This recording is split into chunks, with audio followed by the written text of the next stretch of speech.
5 after 4, and I know we have a time issue, so I'm going to go ahead and call the meeting to order, if that's okay with everybody. The first item on the agenda is the meeting minutes. Are there any corrections? Any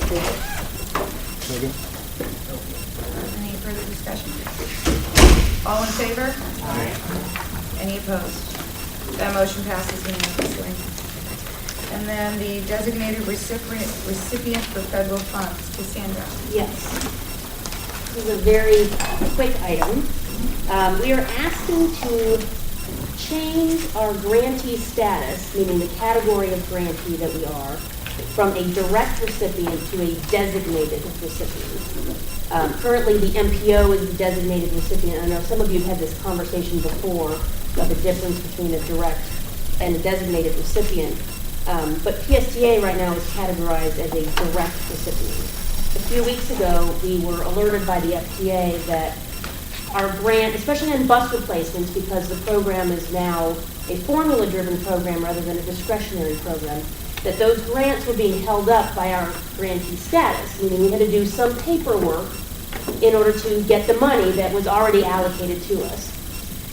So due to these changes in the federal legislation, those grants can now only be applied for through the MPO. So it creates some hurdles for us. We discussed this and other issues with the MPO and at length with staff. But in order to streamline our future grants and our applications and the receipt of that grant funding, it would be really beneficial for PSTA to assume that role of the designated recipient. This has absolutely no impact on the amount of dollars coming to the urbanized area.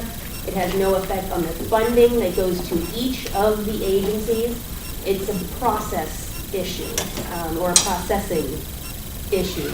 We think that it would be very good for overall all the agencies. It would reduce the staff time needed to process these grants. And so there is a letter with some revisions going to the board in your board package and in the package today for this committee, asking the MPO for us to bring this as a formal request. Any questions? Makes sense. You want us to approve it? Yeah, it would be good for you to approve it, and then we'll discuss it again before meeting. Any comments? All right, all in favor? Aye. Any opposed? Motion passes unanimously. Thank you. We'll see that again in an hour. All right, and Can't then item number 3, informational items. First item is the Safety Harbor Jolly Trolley. Okay, Janet Recca, our marketing director, has been working on this, but she is downstairs working on a public art initiative related to a bus shelter in somewhere. Spade Pines. Spade Pines? Okay. Yeah, they have some money to do an artistic shelter, and they're down there picking. They have little models. I don't know. It smells like glue. When I was there. The Safety Harbor Jolly Trolley, as I think we've actually presented to the planning committee before, we've been working with the city of the town of Safety Harbor and the Safety Harbor Chamber of Commerce, representing mainly the downtown businesses, and the Jolly Trolley over now for 6 months. There's been an interest by the Safety Harbor Chamber for maybe a year to get the Jolly Trolley to be extended from Dunedin to Safety Harbor on weekends like the North Coastal Route already does. Right now we have PSTA pays the majority of 2 Jolly Trolley routes, one that goes in Clearwater Beach and one that goes just on Fridays, Saturdays, and Sundays from Clearwater to Dunedin to Tarpon Springs. And they've both been very successful. Through Palm Harbor. Through Palm Harbor. And now, newly advertised through Ozona. So the Safety Harbor wants to jump on the bandwagon of this exciting service, and they cobbled together some funding modeled after the funding partnership that was created for the North Coastal Route. And it was predicated upon, like the North Coastal Route, receiving a state grant that would fund, help to offset operating costs for the first 3 years of operations, and then, like is the case in the North Coastal Route, once it hits its third birthday, it becomes the state stops funding it. PSTA applied for the grant, and the Jolly Trolley had estimated an operating cost of $140,000, and you can apply for up to 50% of the costs from the state, so that would be $70,000 that we needed from the state. We only got $40,000 from the state. So we've had to, we've met with the businesses in the town and come up with a revised, more limited operating plan for this Jolly Trolley service, so that it would not kick in operation until the afternoon of Friday. It would really be a nighttime sort of entertainment shuttle, largely on Friday. And then I think it starts a little bit later in the on Saturday and Sunday. But on page 11 of your packet is the information that we wanted to alert you that a sort of quote-unquote marketing plan has sort of been developed for this new service that has a number of events to advertise the service and to try to drum up excitement about it in Safety Harbor. They're really gaga about this, and so they're going to run the trolley at no expense to PSTA, but open it for the general passengers and advertise it for these 3 events that are shown on page 11: the Harbor Sounds Music Festival, the Safety Harbor Wine Festival, which is their big event, and then the 8th is going to be in the Holiday Parade. I think additionally they want the Jolly Trolley to have an inaugural run sometime coinciding with the date that the Safety Harbor City Commission approves of the route, which is something that I think Dunedin maybe did. That's not listed on here. I will report or reveal that we've had a little bit of a problem just in the last 2 or 3 days where the Jolly Trolley has been working on the exact routing with PSTA scheduling folks, and they're having difficulty, or they're worried that the timing of the route, given the amount of money that we have, will make it unreliable. It just takes longer than 30 minutes to get from downtown Dunedin to downtown Safety Harbor, and via coming in and out of Countryside Mall. And so we're kind of at a debate about that. As of yesterday afternoon, there was a question of whether or not the mall was even going to be continuing to be a stop on the route because maybe their funding is not committed or something.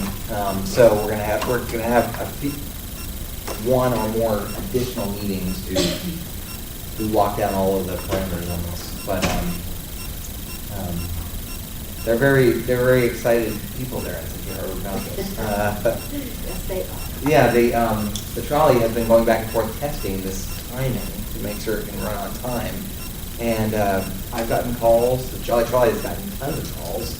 Safety Harbor City Hall has gotten calls. Oh, is it running? Oh my gosh, we missed the ribbon cutting.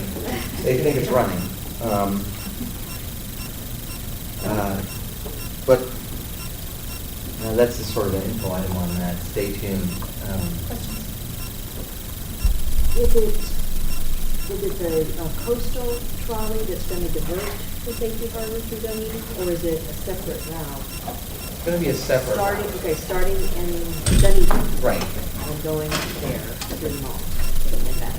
Right. So the idea is that it would run and it would connect and be timed to perfectly coincide when the trolley's in Dunedin, in downtown Dunedin, so that folks from Clearwater or Palm Harbor or Tarpon would ride the coastal down to a connection in Dunedin to get over to Safety Harbor. And so we want it, And Safety Harbor to the beach. and Safety Harbor to the beach, right. How is that route gonna go? Is that, Well, that's what's still being debated. It's gonna go down 580 Main Street from Dunedin to the mall. There's a lot of discussion whether it actually services the mall or something just on the outside of the mall. Some of PSTA's regular bus routes don't go actually into the mall, but there's been a new management turnover in the mall, and the new management is pro-transit and is looking to even invest some capital dollars in making a nice place right by the Macy's or the north side there. yeah. Dillard's, for bus riders to wait and take the bus. Where? And then it comes down, I think, McMullen, it comes over, McMullen Booth to Main Street Safety Harbor and goes right down to the spa, turns around. Comes back and goes back to the mall and back to Dunedin? Yeah. Okay, and where in Dunedin is it? Do we know that yet? Well, that's part of the debate. What is the debate going on? The Jolly Trolley has said, well, you could actually not go to what I would describe as downtown Dunedin, but you go to 580 and Milwaukee, where the hospital is there. Yeah, and that is where the trolley turns around. Yeah. And that would save some time. That would make the bus run more on time. But then you're limited really to only coastal route riders. It's not really very walkable from that location to go to a restaurant in downtown Dunedin. Right? If you live in Safety Harbor and want to go to Dunedin for dinner, or you'd have to Well, it's transport. walkable, but you're gonna walk farther. At some point, we're getting ready, we've just finished the deal where the Gateway project is gonna be built right there on that corner. And there's going to be a Lucky Dill and another restaurant and some other things, we think, and apartments. So it sort of brings in that end. Right now, there really isn't anything. And yeah, ideally, you would think you'd want to maybe get dropped somewhere in the middle, even if it was in front of City Hall or at Highland and Main Street, where it's sort of somewhere in the middle between the two. And there is a parking lot there as well at Highland and Main Street. Yeah. Because I will tell you that Dunedin folks are expressing, everybody's got limited parking. And I know Dunedin, the downtown folks are expressing ever so slightly, not a big deal, but ever so slightly, some concern as to people who do, even before the Safety Harbor thing, people who come down there, park, catch the trolley, and go to Palm Harbor or Tarpon Springs, or down to the beach, and they're taking up a spot away from people who are actually staying in Dunedin. Now, this is not a huge complaint. It is more like bringing it up for us to all be aware that this is occurring as we're thinking about, maybe reducing our parking requirements to encourage development or any of these other things. Now, add into the mix a new route.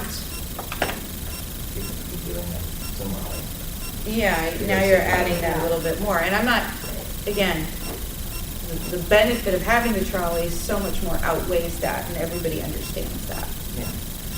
But it is, somewhat of a concern. But, to me, I would think ideally for everybody, the best place to do pickup would be at Highland and Main Street, because it's in the middle of one end and the other, and there is a parking lot there. Right. But people could park. Is that Douglas or? No, Highland. Patricia? Highland in Maine. I'm It's not Main sure Street which is downtown. Which is Highland? All right, well, Main Street is in the downtown, Right, got it. okay? They're coming from the east. You have where Main Street and 580. Kind of Milwaukee. Right, and you come to Milwaukee. The next street is Loudon, which is where our city hall is. Right. The following street stop sign where the living room is Highland. By the church? Or is it before No, the that's church? Douglas. This is before the church. Okay. So if Dunedin gets an input, I would hope we would. That would probably be the best place. Yeah. I have a question. Uh-huh. Is it correct that these folks are going to be funding this on a year by year basis, rather than committing for 3 years or 4 years or 5 years or something like that? We have drafted a agreement with the city of Safety Harbor, town of Safety Harbor, that is modeled after the North Coastal route that requires a 3-year commitment. And I think there was a lot of discussion, I wasn't here, but I think Julie can describe it. There were discussions back when the coastal route was being planned, that the grant was going to run out and the costs were going to go up for all the different partners. And there's been a little bit of amnesia over the last 3 years about that, and so it's kind of a problem now. But we've had a number of discussions about that fact, that the businesses, which the town is relying on to provide some of the funding, and so they're requiring these businesses to a 3-year commitment. They're negotiating with those businesses to try to get them to plan for year 4 and 5 beyond. And one of their major contributors is the mall, and the mall has been, I guess, the squirreliest one about committing. But again, from our contract, which the PSTA board, I thought by now, but will ultimately approve before this gets going, it doesn't really affect us because our agreement is with the town. And so it's really up to the town and their own businesses to come up with their share. And have they defined or enumerated any criteria for evaluating whether or not this is going to be a success after 3 years? No, and that's one of the issues. It's sort of, we're kind of finding our way with this sort of funding partnership program because that's what's really going on with this timing thing in the city of Dunedin is PSTA, and we're trying to design a successful service that will carry riders and be a success like the Coastal has been, and maybe meet some threshold of performance. But the businesses don't necessarily have that same level, right? They define success in sales or something like that. Right, and and at least what I got an email last night that the mall really wants us to come in there. So, and they don't. The mall person, I don't know what authority they have. They didn't really see any value of going to Dunedin. I guess Safety Harbor did them all. So we're going to have a meeting next week. I just wondered. To see what part goes out. One of my concerns about the Safety Harbor Road, and let me just say from the beginning, I'm all for trying these new things. I think they're good ways of trying something that gives you an out if it doesn't work, or gives you a way to keep going if it does. And so I think that's a great partnership where it's not costing any one entity all of the money. But one of my concerns about how they're starting, like this limited window of service that they're offering, people don't pay attention to differences in hours of operation. So if people get on, let's say, the North Coastal Route, they know it runs from 10 to midnight. Everywhere. And then they decide, oh, it goes to Safety Harbor.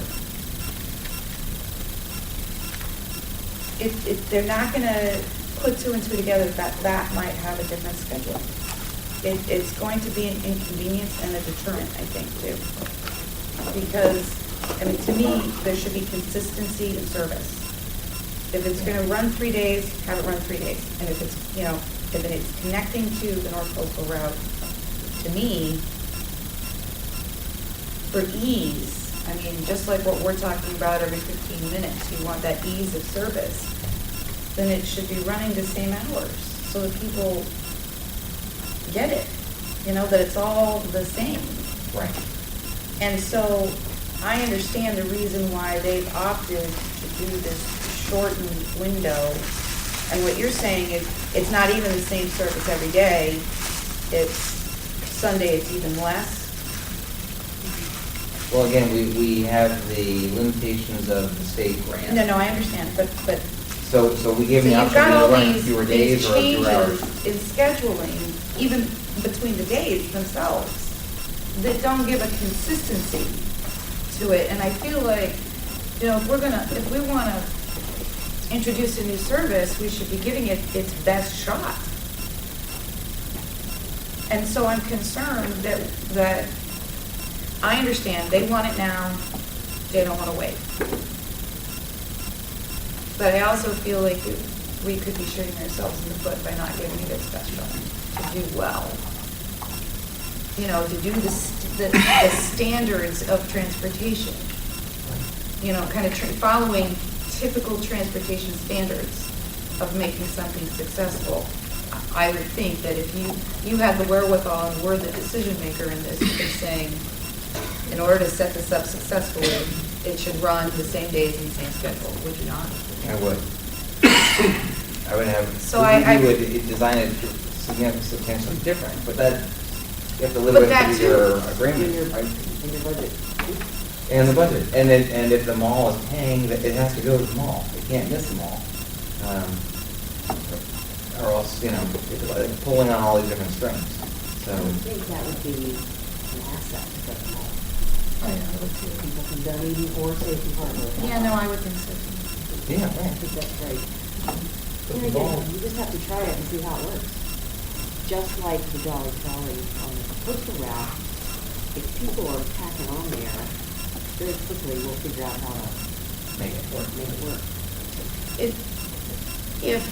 If they were to hold off and you had the money, you know, for the amount of money we have to have it run the regular schedule, when could it start? It would be a year delay. It would be, It'd be a 1 year delay. yeah, but we plan I to thought it was apply in to the February. state for additional funding to get back up to the amount that we wanted, so, but FDOT won't consider that grant approval until a year from now. So it would be, I thought you said February, you could start in February and have the full schedule with the money that we have.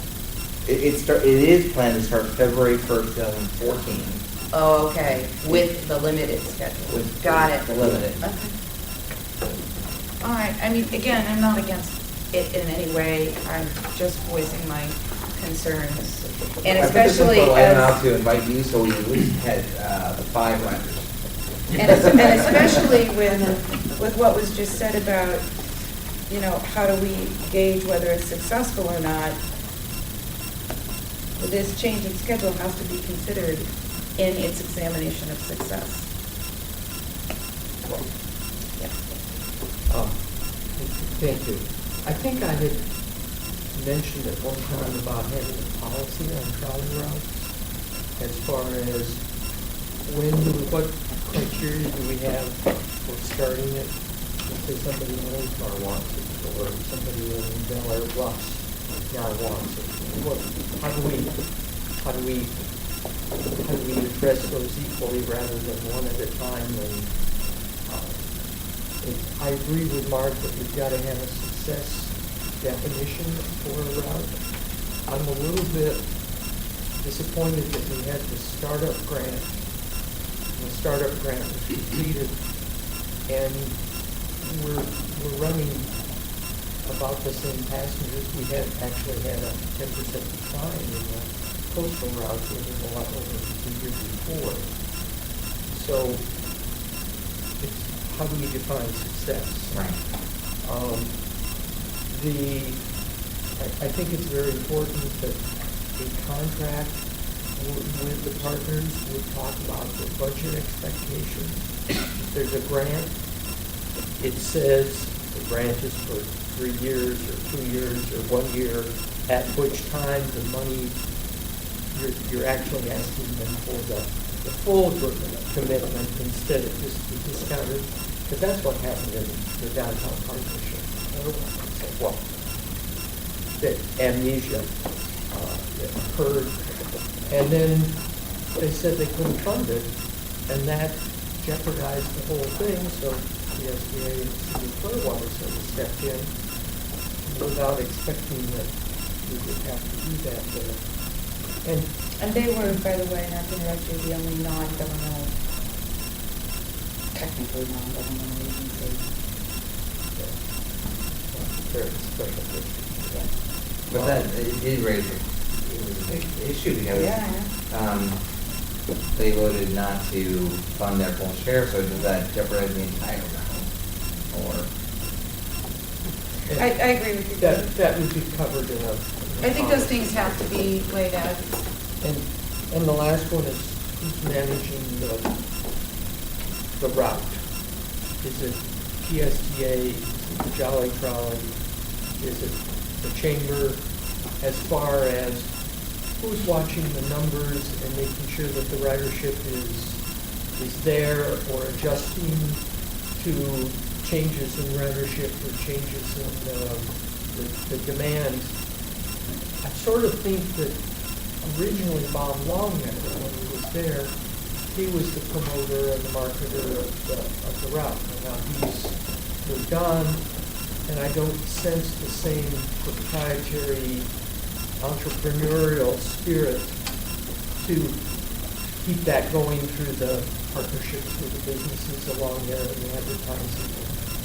So I think that there needs to be a sponsor or a promoter, or it could be the Jolly Trolley, but they need to know that that's part of their contract to promote this. Yeah. So those are my points. Well, and I would add to that, though, that in our contract in White Coastal Road, PSTA is responsible for providing all the partners with reporting. I don't know if it says like quarterly, or I think it says quarterly. But it says that PSTA is responsible for providing the partners with ridership details and comparisons and that kind of things, because they're contributing and they want to know if it was successful. Which then pushed PSTA to work with Jolly Trolley to get those various numbers. Now, I know that probably the only person that's ever been pushing it for that has been me. And I don't know if you're the only one, but the limited number of volume. but I think that should be consistent. And Jolly Trolley should have to provide you all with, or Jolly Trolley, I say that, it could be whoever is providing the trolley service, whether it's Jolly Trolley or somebody else, should know what numbers they're supposed to be providing you.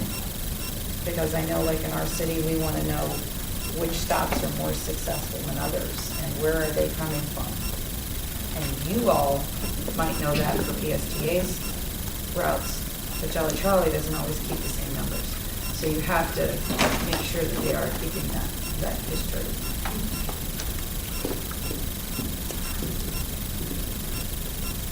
And finally, one more thing, is just sort of off the beaten path. And once we kind of get to a place with the referendum and whatever that we're working on, we're really going to have to start going out to RFP for these services. Yeah. We can't make assumptions that one group is going to provide this. There has to be a competitive bid process. So we've got to get to that point too. And then how does that affect these routes and costs? All of that stuff. So. Okay. Any other feedback or questions on the Safety Harbor route? Okay. Next item, the Transit Development Plan update.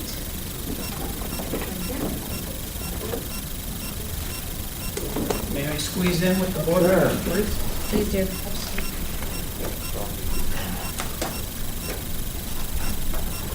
Well, I will be very brief. I just wanted to share 3 or 4 core points on the TDP that will reflect some of your discussion. But just for a quick background, this is what we call a progress report. So every 5 years, we're required to do what we call a massive report, where we talk about our vision, we have to do a massive survey, we have to do a peer review with other properties for service evaluation, and then we do a lot of analysis of the kinds of services that we're going to introduce, such as what we've recently done with the bus study and that sort of thing. So next year, we will be doing that. And that will include our AA and all the wonderful things that we've been doing the last few years. But this is essentially the tail end of the previous TDP progress report. So what you're essentially doing now is you're just tying back to that previous major, saying, here's what we committed to do, and here's how we're progressing, and here's how we've succeeded, and here's essentially how we spent the money that FDOT provided to us for those various services. So it's not very extensive, but it starts to build the case now for some of the things that we're going to do in the next few years. So that's why we've started to include some of the TMD information. We've included our new revenue map, that sort of stuff. So we're just essentially laying the foundation. So that's the context of what this current progress report is. The next major comment is we typically submit it to FDOT. They have a month or so. They will make some comments. They will send it back to us. So this is kind of our comment period from you and from any other agencies that we share it with, to just let us know if we have typos, to let us know if we've missed core coverage. Mr. Johnson is always very prudent. He's provided some comments to us on some projects in Clearwater. So this is just an opportunity for you to make sure we haven't overlooked anything. And so we encourage you to do so if you have the time. And we will submit it by October 1st. That's the second point. And I think Is that the deadline? that's the deadline for submittal back to FDOT. But they have yet to provide us with their comments. So I think once the comments are received, they allow so much time to respond. So I think we have a little more time, but just based on your schedules, if you have a chance, that would be wonderful. The third thing we want to share is exactly some of the things that Julie was talking about. Essentially, one of the overlooked things of the TDP is it is a legal requirement, and we always remind people to submit the TDP and make sure you get your information in, but it actually leads to funding. I mean, we believe that we get anywhere from $5 to $6 million a year from our state block grant through the legislature, service development such as these Jolly Trolleys. So if we don't identify some of those projects years in advance, we can't qualify for grants because the cycle is always down the road. So what we're asking for today is 2 years away before we get the money. So we have to start anticipating now the kinds of things that we think we're going to do in the future, because if it's not in this document, then FDOT can't contribute and partner.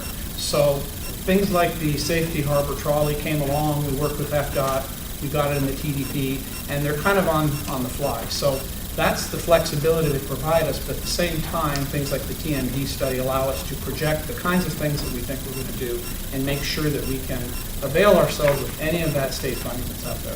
So that's kind of the third point. I think 5 to 6 million, that's 10% of our budget. So it's a nice little document for that.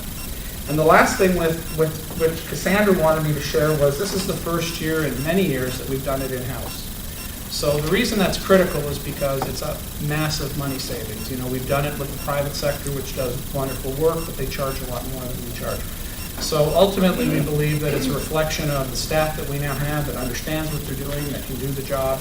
We have a wonderful marketing department, so they're going to help us clean it up and make it look as presentable as a private vendor would.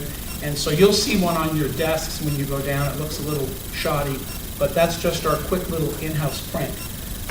Ultimately, the final document will be something that we'll all be proud of.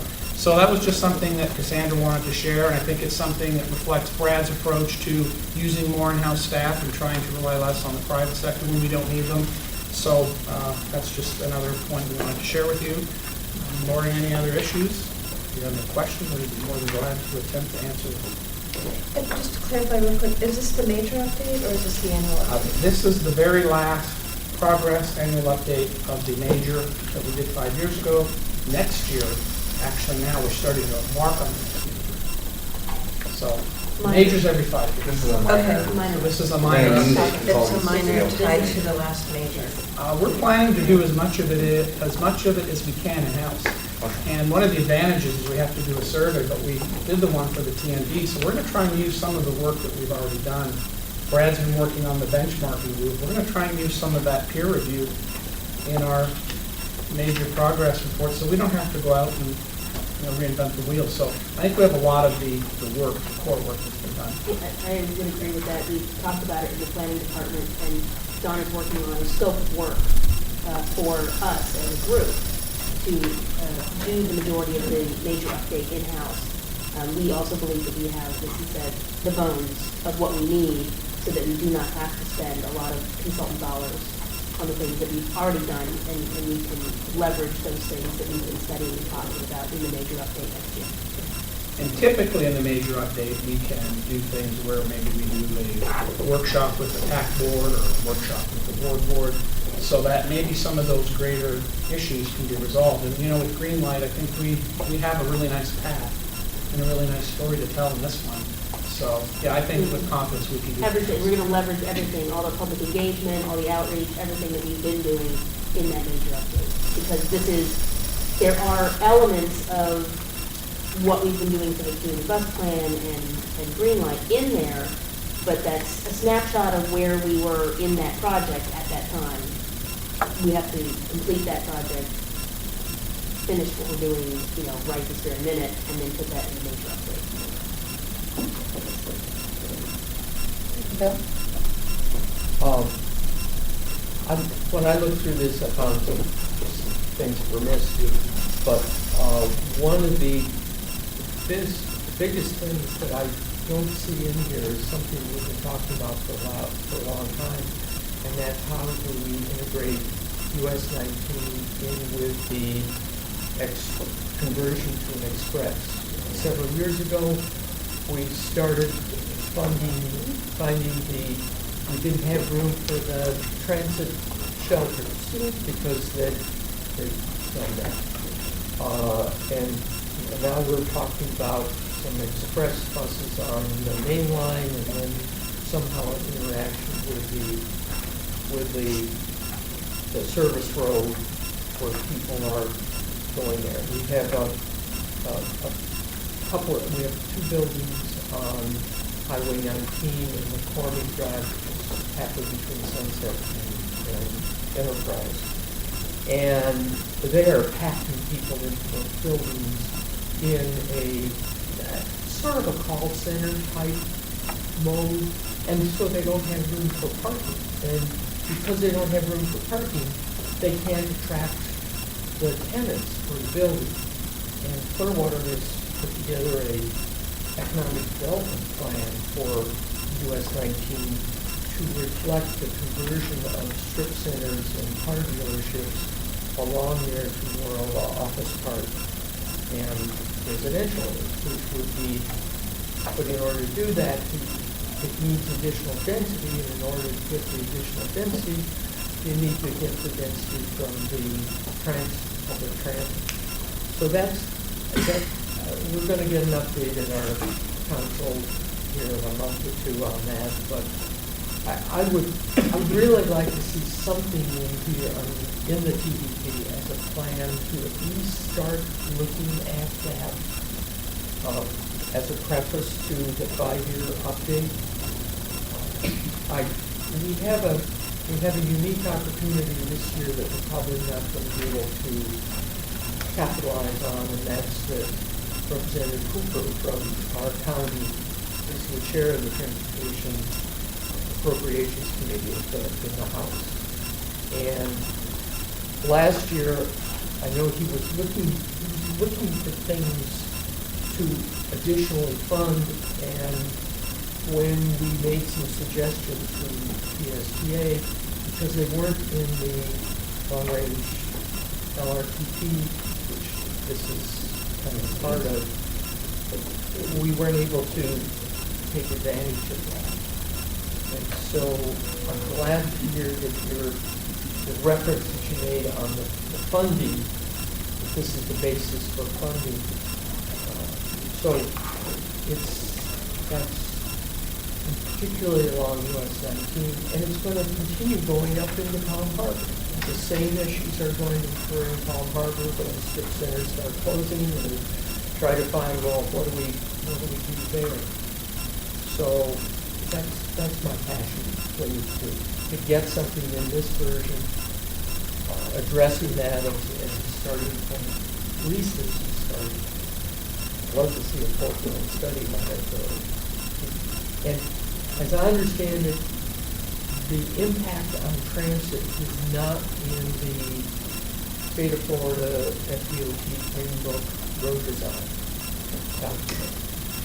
So they engineer roads for the trucks and for the cars, but they don't include transit. At the same time, they are advocating big time for multimodal. Yeah. Managed lanes is the beginning, and we will tell you that we prepared a pretty extensive document on all the different treatments, shelters, drainage for shelters, locations for shelters, and FDOT uses it as their document to design bus stops along roads that they have to resurface or widen. And that's kind of important because in the past it wouldn't do that, and now they really rely on that. And FDOT's really good with us about making sure that we're whole when they remove bus stops or have to. It's the cities that we're trying to work with to get some of that cooperation, and that's kind of, I think, our next thrust. So we don't have a problem with it?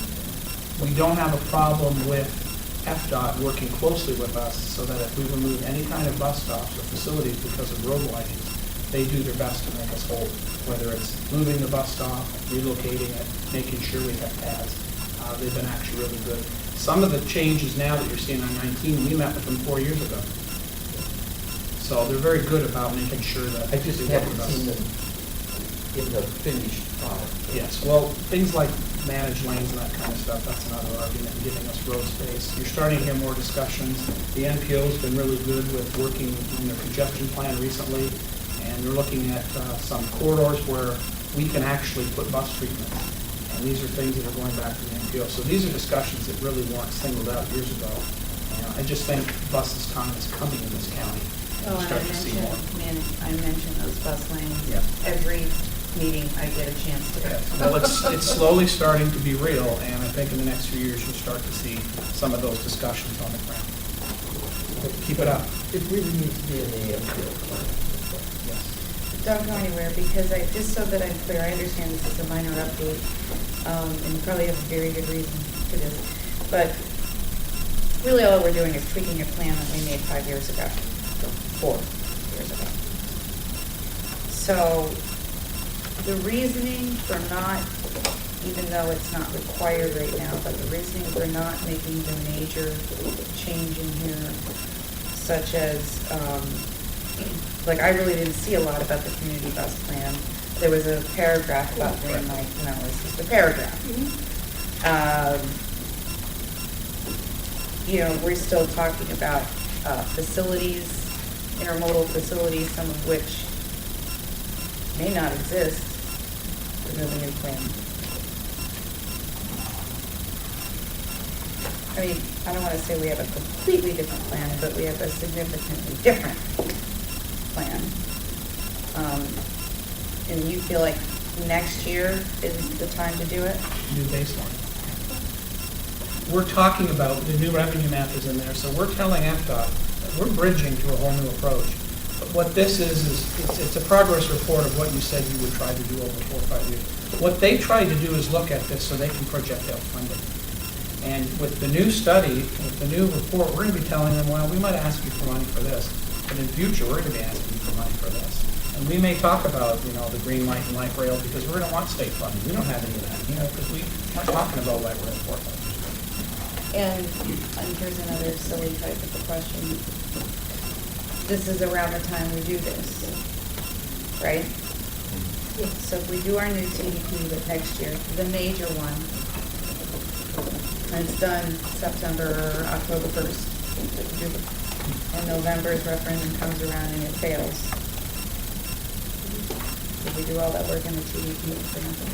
No, You just adjust it in the next, you just continue to tell your progress every year by year, what progress you have made, and you can put a vision plan in there. There's two scenarios. There's a no new revenue and there's a new revenue. well, So yeah. it kind of answers your question. And as we said, we're not going to put anything, we're not going to have to do any more massive work than I think we've already done in the last 2 or 3 years. I mean, the AA, these are massive projects that we will be able to include in that we didn't have before. Okay. So your question's well. You can almost think of it as like a structured shopping mall. So this allows us to go fishing in the FDOT pond. Okay. But definitely better than it has been. Back when this was done, 4 years ago, so it was in 2009, we were spending something like, I don't know if we were, but somebody was spending like $4 million on a bus rapid transit study along Central Avenue to the beaches, and that wasn't even really in the Yeah. PSTA TDP. I know. It was like a standalone. I We are had trying major to conversations get about that, about that fact that it wasn't about that coordinated. study. Yeah. Yeah, there was a whole About that, committee all and, of that. Okay. So there's, so I understand, this is basically a follow-up on what we presented or suggested 4 years ago. And this is not really a place for us then to be bringing in new things. That will be next year, for them. Yeah, I think it's a place to bridge anything that we want to discuss next year. But you don't want to go into too much detail because they're going to look at it and go, okay, Who cares? what did you do that you said you would do for the last 4 or 5 years? So that's kind of where they're tied, but look, we have to be able to show them we're bridging. And 4 years ago or 5 years ago when we did this, and Mr. Garland was here, we showed a vision plan. We'd never shown a vision plan before. And so that was nice for them because it set the stage for the AA. So they want to see that you're moving forward, but you're not required to do a vision plan. So we're going to do it. Makes sense. Yep. On page 61 of the, I guess, the 4.8 talks about the 10-year financial planning summary. And the last sentence is current efforts such as community bus plan are expected to include components that will reconcile these financial issues and will be developed to address funding shortfalls so that the OTA can successfully achieve its goals and objectives. That's really important. And it almost, in my mind, begs that we're raising an issue, but we don't have enough sort of support for, is this, are we really going to be in a lot of trouble? Or do we have a plan to address those options that are coming forward? Sure. Well, and the issue with the TMD is that we're taking the data that they developed, but it's not quite constrained yet. We're still working with Ernst & Young on all the overall costs. So it's too early for us to start laying that case here. But by next year, we can lay the case, and it'll all be before the referendum. And FDOT will have a nice document that explains how we have a cost-constrained plan and how we're moving forward. And This has to be a snapshot in time because it is due now. Right. So if we could delay till January, to say, we're finished with everything, we would do that, but we can't. We have to give them the progress update now. And as you can tell from John's description, we really have a jump on the major upgrade because of all the work that we've been doing here and with the public. Would you include in the such as community bus plan, so such as community bus plan and the financial plan and project? Is That's what we're working on. all over the agreement. okay. Yeah, yeah. Okay. Okay, so if nothing else on that item, the next item is the Green Light Council update. Brett? And I would defer to the two members of the Green Light Council, Julie and Darden, who want to say what happened this morning, and Joel as well. Do you have any comments or thoughts? Well, we had quite a full audience, which was good. Mostly members of the civic, business, and not really the governmental, but the civic and business groups. So we met, we talked, both the business, the civic, and the governmental groups gave summaries of what they felt they contributed to the process and the plan, and key items that they discussed, and everybody went about it a very different way. It sounded to me like from the business community, their key, not their only, but their key issue was the numbers, finance, are the numbers we're using the right numbers? And so this financial analysis and delivery plan that's being done by Ernst & Young is very important to them. Maybe you could speak to the civic group, their key issue. Yeah, the civic committee represented by myself, Don Ewing and Stacy Blake, the three of us presented sort of an overview of our work the last few months and the 3 meetings that we held. And I think some of the things that really were remarkable about the civic committee is that we really had a diverse group we were working with. We had a lot of people in the room that didn't necessarily know each other. A pretty good cross-section of civic groups that were there. And I think we did a pretty good job of facilitating some pretty robust discussions on Green Light Pinellas. We had open houses. We had meetings where there were round robin table discussions. There was an opportunity for people to learn in lots of different ways, whether it was from reading reports or looking at maps or talking in comfortable, non-pressured situations with staff and PSTA board members, and also in group discussions. So I think we made ourselves as available as we could to really hash things out. One of our meetings, at least, probably all of them, we made I think a very good attempt to include people who in fact are critics of Green Light Pinellas, and gave them the opportunity to be heard and have their questions answered. And I think that presence was, in the end run, I think it was very helpful because the opponents' questions made us sharper and helped us produce some better answers. And I think it helped the credibility of the process that we had a range of people in there, from true supporters to people who are, how does this work, to people who were not inclined to support it at all, no matter what we said. So I think it was very positive. Our last meeting, our particular group decided that we would have people vote by giving them a number, like 3 blue dots and then 1 green dot. And the blue dots were to take a temperature of what it was about the plan that they most liked, whether it was the environmental aspect, the land use aspect, I forget some of the other ones right now, I can tell you in just a second. But we wanted to get a feeling for what people liked about it. And then at the end we asked them, do you support this plan, yes or no? And they had 1 green dot to vote on. And it gave us a visual representation, I thought, that really made sense. That was the civic committee piece of it in a nutshell. So after we talked about that, we voted on accepting some summary statements of how the council felt to be presented to the county. 4 statements that I'm sorry I don't have sitting in front of me. But we might tweak that a little bit. I've got it. You do? We changed the wording on one of them, I don't have that. Yeah, but we agree that the Green Light Pinellas, we agree with the Green Light Pinellas plan vision. We believe that PSTA has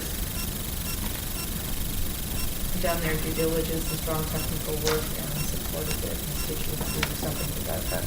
Responding to constituencies. Right, Community. So we and- were listening to right. people and responding accordingly. I made a note about that, the financial analysis isn't done yet, so we're not completely done with our work.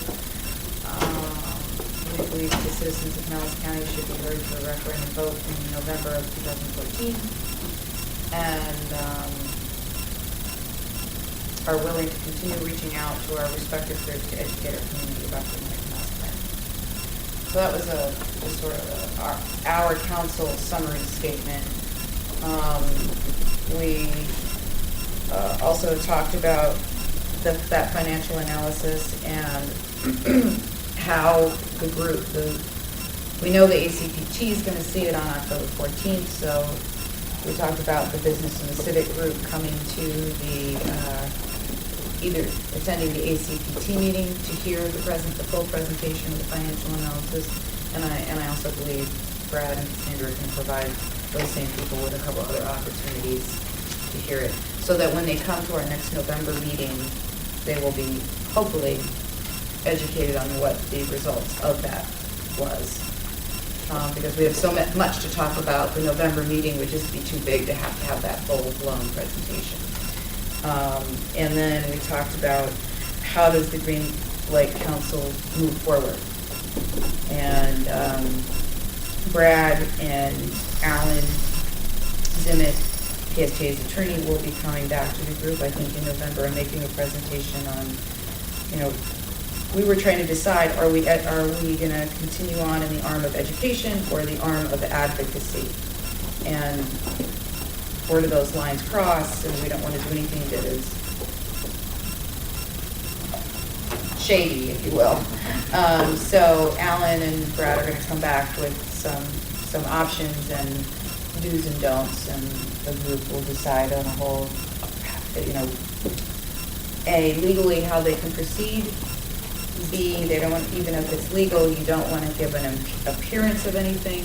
And C, what is going to be best for the actual issue for us to do. So those will be discussed at the November meeting. I don't think I missed anything else. No, that was great. I would just say, I'm not sure if you can this or not, so stop me if I'm repeating, but I just also thought that it's worth it to emphasize that how much this process worked and that the different committees did, in their contribution to this conversation, did kind of shift our overall conversations in positive ways. So specifically, the business committee, their main contribution, I think, was just emphasizing the financial analysis by Ernst & Young. The civic committee, we were the ones who were making sure that more groups were invited, that after the first meeting that we got together and realized we really need to reach out and make sure more groups were at the table. I think the civic group was also successful in we were communicating how the bus plan affects people individually. And we weren't just looking at the 30,000-foot level and looking at the bus maps and the routes, but we were actually talking to people whose experience with transportation was very personal. So we were at the 5'7" level, borrow your term, Cassandra. And then the government committee's contribution. There were specific elements that were changed, and it really got into some more of the land use discussions with 5 of our cities, and got into some more details about identifying rail stations. So I think all those conversations really helped make the whole Green Lake process better. Yep. I would just add that, for the perspective that the purpose of the Green Lake Council, as envisioned by me and Tucker Hall back 6 months ago, had only one purpose, which was that it was going to represent to the county commission for their December vote, that this had been vetted by the entire Pinellas County citizenry, not just business, but all of it. But it has been so successful, as you described, that the committees themselves don't want to stop. I think they're very interested They wanna know what else they in can do. making a good pitch to the county commission, but they don't want to stop there. They want to keep meeting. They want to meet in and of themselves and continue down the path of maybe beyond the SBA to an advocacy point of view. It's been very successful. And then a new area, which I didn't really envision before today, was this idea that the council members themselves, and by extension, the different committees, want that financial detail. That it's not just about advocating on behalf of the vision, but they want to know the detail of something. So that's good. And I think if you're out there fighting for something, or supporting something, or even educating people, whether you're educating people or encouraging people to support something, you want to know that it's been looked at 20 ways to Sunday. You want to know that you want to have confidence in what you're being passionate about. And it's not like you're going to memorize those numbers. It's just, in the back of your head, okay, I felt comfortable with what I saw and the process and how we got there. Now I can put that aside and I can go out and talk about better transportation. That's the way I see it. Okay. Anything else? Yeah. Bill? I was very pleased with reports that various groups that they wanted to continue their involvement. They didn't want to say that they were done. They're now ready to go out and help share the information. One of the things I know Harriet Crozier has mentioned at the meeting, I think came up a couple other times, was that the public wants to understand the phasing of the plan, phasing of the implementation. Okay, there's a referendum that's approved. What happens first? What happens later? I know I've had some conversations with people that say, well, this is the final plan. Why don't we just start bulldozing the medians on East Bay? There's some refinement that's going to have to happen through the ED&E study and the detailed design that will change some of the things and possibly move from one of the preferred to the alternative routes in some of the elements. So I'm concerned that's not being made available at this point in time. Well, I think what we were talking about too in the financial, what you just said that Harriet mentioned, several of us mentioned, was that, the financial analysis / delivery plan is one and the same. I mean, it's several parts of one of the same thing. You can't have the delivery plan if you do the financial analysis, but you're going to be looking at, are the assumptions that we used good enough? Or, if they have to be converted in today's borrowed dollars and ridership, et cetera. And then, how much do we have to put aside each year? How much are we going to bond out and, borrow, et cetera, et cetera, et cetera. And then from that, you can say, this allows you to do this much work in year 1 through 5. And this much, what the phasing of that is. And I think that's what we were talking about. That's going to be critical, to be able to tell people how to involve yourselves, how does the public hold you accountable, and how do future boards, like the future PSTA board, if they have that delivery plan or phasing plan, whatever you want to call it, then they have something, even if they weren't a part of all of this. And an e-town hall is where it is, you can submit email, like text blog comments. You can submit questions via email. You can watch us on TV talking about transportation, or you can you get robocalled and you can ask questions via telephone. And it was I understand it was a very successful venture. Some 9,000 people spent more than the minimum amount of time on the phone during the hour-long broadcast, which according to some people is a record.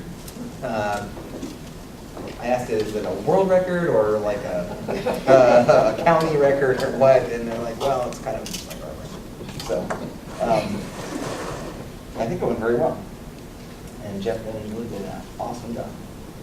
The last info item on the agenda is just an update I wanted to give on issues which I think you're all aware of that have come up recently about problems or raised concerns about PSTA's noticing of these meetings in the proper manner.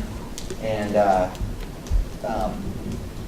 we have been working very hard to investigate what has happened over time and whether or not the various meetings are properly noticed. And Sangeeta Land, our compliance officer, has been helping me with that. And we are, in addition to providing reports on what has happened in the past or what needs to happen based on notice requirements in times past, which we do believe that we have properly complied with Florida law. We are certainly paying much closer attention to it and taking some steps to ensure that we are as smart and as accurate as we can be with keeping track of what I just tallied was, I believe we are now managing nine different groups that meet,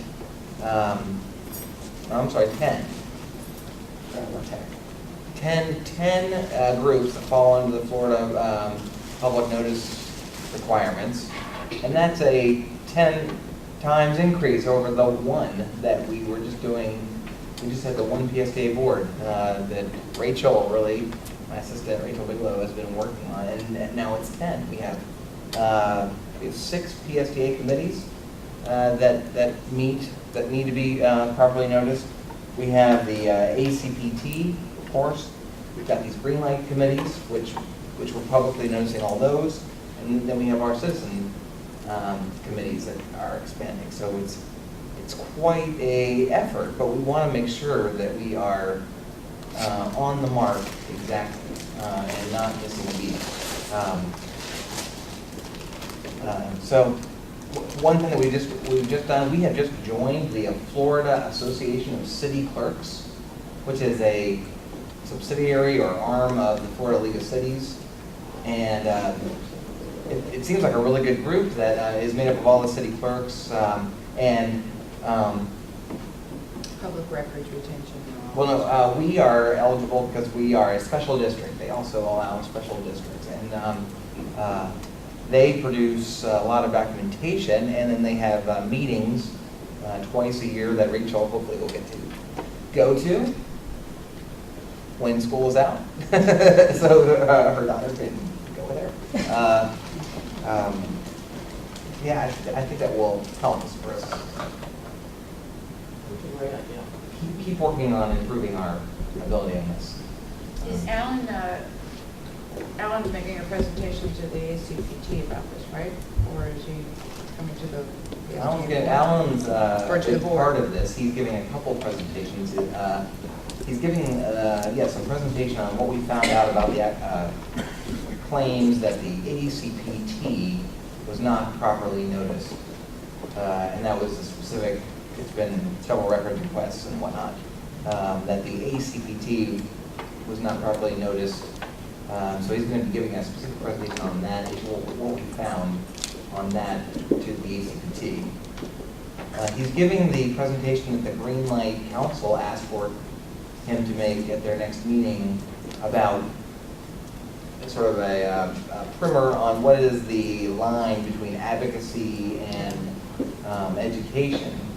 And he's going to give that presentation actually twice. He's going to give that presentation to the Green Light Council, maybe also to PSTA, we should schedule.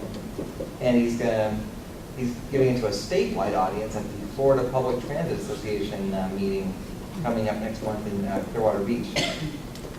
Do we have any corrective actions that we have to do for the meeting notices? We may, we're gonna talk about that at the ACPT. On the 14th of October? Yeah, I don't know if I have the final tally at this point to say whether or not we're gonna recommend that or not. Yeah. I know we're always going to keep Alan's fees as low as possible, but I think this is an area, and not just this, but during this time, the work we're doing is so important. Don't leave Alan out Yeah. of cost. I don't Right. think any of us on the board would flinch at attorney's fees during this. It's so important that everything is done right. And not just the sunshine piece, but everything else in there. Yeah. And he has been incredibly helpful in keeping us on the right path. And I think he's maybe sent some emails all to you as the PSTA board suggesting ways now you might deal with emails you get or he's really kind of trying to manage our whole approach or response to this. Can the benchmarking group give us any insight into what other similar organizations do as far as giving notices? Well, they have that tool that where you can submit any kind of question you want to get feedback from all the other members. It's a good idea, we could ask them. I'm trying to angle myself to, I participate in this federal research. Federal government does research on transportation, and I'm on one of the boards that oversees that.